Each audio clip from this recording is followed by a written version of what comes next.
चलिए रुख करते हैं तिलपांचल की कुछ विशेष खबरों की ओर। आइए जानते हैं अब दुर्गापुर की कुछ खबरें। चुनावी जंग जीतने के लिए सभी पार्टियां मैदान में लड़ने को तैयार खड़ी है। इसी बीच रविवार को केंद्र सरकार के विरोध में तृणमूल कांग्रेस की तरफ से दुर्गापुर के पलासडी में एक जनसभा का आयोजन किया गया था, जहां पर तृणमूल कांग्रेस की ओर से केंद्र की बीजेपी सरकार पर पलटवार किया गया। इस जनसभा के दौरान तकरीबन 200 से 250 बीजेपी कार्यकर्ताओं ने मंत्री मलय घटक के हाथों तृणमूल कांग्रेस का झंडा पकड़कर तृणमूल कांग्रेस का दामन थामा।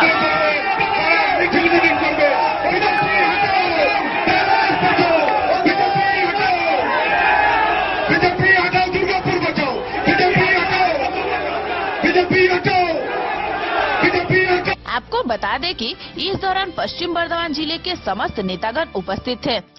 संवाददाताओं से बात करने के दौरान मंत्री मलय घटक ने विधायक सुनील मंडल को पागल करार दिया। इस दौरान मंत्री मलय घटक ने बीजेपी नेताओं पर निशाना साधते हुए ये भी कहा कि बीजेपी के द्वारा दुर्गापुर में आयोजित किए गए जनसभा में पश्चिम बर्धमान जिले का सबसे बड़ा कोयला माफिया को बीजेपी में शामिल करवाया गया था। उन्होंने ये भी कहा कि बीजेपी की जनसभा में जितने लोग उपस्थित हुए थे, उससे दोगुना लोगों की भीड़ आज हमारे इस जनसभा में उमड़ी है। এই ময়দানে একটা সভা হয়েছিল। পশ্চিমবঙ্গে বিজেপির সভাপতি দিলীপ ঘোষ এসেছিলেন। সেই সভাটা আমি দেখিনি, তবে যে কজন দেখেছিল তাদের কাছে জানলাম যে তার 4 গুণেরও বেশি আজকে লোক হয়েছে। তার 4 গুণেরও বেশি লোক হয়েছে এবং আরো শুনলাম সে সেদিন সভাতে যারা যোগদান করেছিলেন তারা নাকি একটা সময়ে এই বর্ধমান জেলার কুখ্যাত কয়লা মাফিয়া ছিলেন, এখনো আছেন। যে আগামী নির্বাচনে যাতে কোনো এলাকায় কোনো বিজেপির নেতা না আসতে পারে, সমস্ত মানুষকে একজোট হয়ে প্রতিরোধ তৈরি করতে হবে। সেই প্রতিরোধে যাতে তারা কোথাও ঢুকতে না পারে, প্রতিরোধ আমাদের করার প্রয়োজন আছে। মমতা বন্দ্যোপাধ্যায় 2011 সালে আপনাদের আশীর্বাদে ক্ষমতায় এসেছিলেন। আসার পরের থেকে যে কটা প্রকল্প তিনি করে দিয়েছেন, সাধারণ মানুষের কথা চিন্তা করে, আর্থিক দিক থেকে পিছিয়ে পড়া পরিবারগুলোর কথা চিন্তা করে, আজকে কোনো গরিব বাড়িতে মেয়ের বিয়ে লাগলে তাকে চিন্তা করতে হয় না, রূপশ্রী প্রকল্পে টাকা পেয়ে যান, কন্যাশ্রী প্রকল্পে টাকা পেয়ে যান।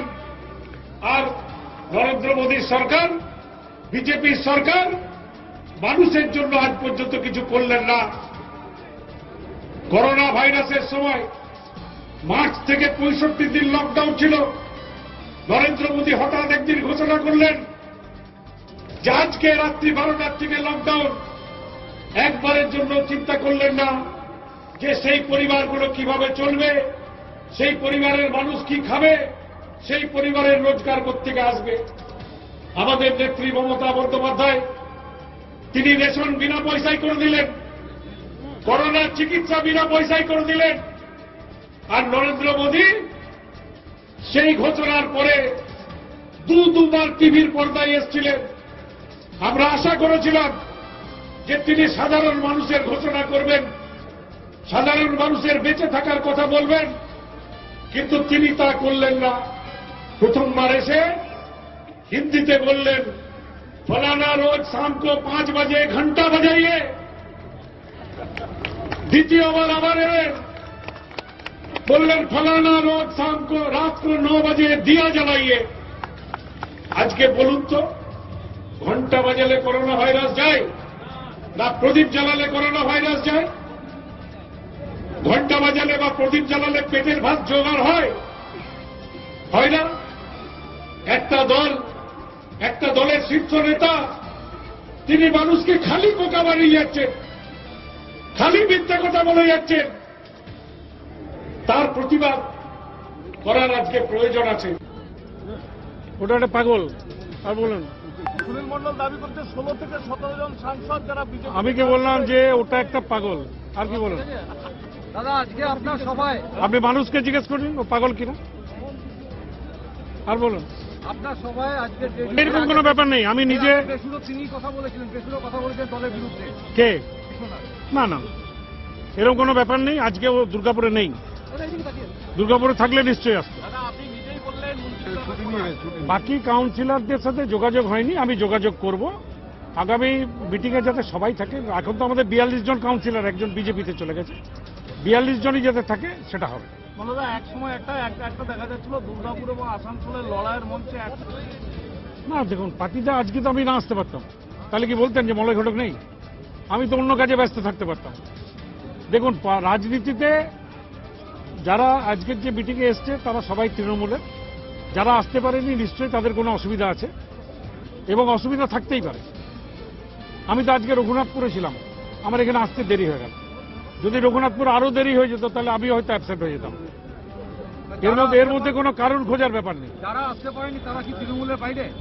আরে না, যারা আসতে পারেনি তাদেরকে জিজ্ঞেস করতে হতো যে কেন আসতে পারেনি। প্রত্যেকেরই অসুবিধা থাকে। আমি কি বললাম, আমি নিজে রঘুনাথপুরে ছিলাম, আমারই তো আসতে প্রায় 45 মিনিট দেরি হলো। যদি আরো 45 মিনিট দেরি হতো তাহলে তো সভা শেষ হয়ে যেত। মনোদা বিজেপি বারংবার দাবি করছে যে পশ্চিম বর্ধমান জেলায় আমরা 9-0 করে দেবো এবং বারংবার তাদের সাংসদ থেকে শুরু করে ওদেরকে যে পকেটে লিখে একটা কাগজে রেখে দেবে ঠিক উল্টোটা হবে। আমি বলে গেলাম ঠিক উল্টোটা হবে। আর ভোটের রেজাল্ট বেরোনোর পরে কাগজটা খুলে দেখে নেবে।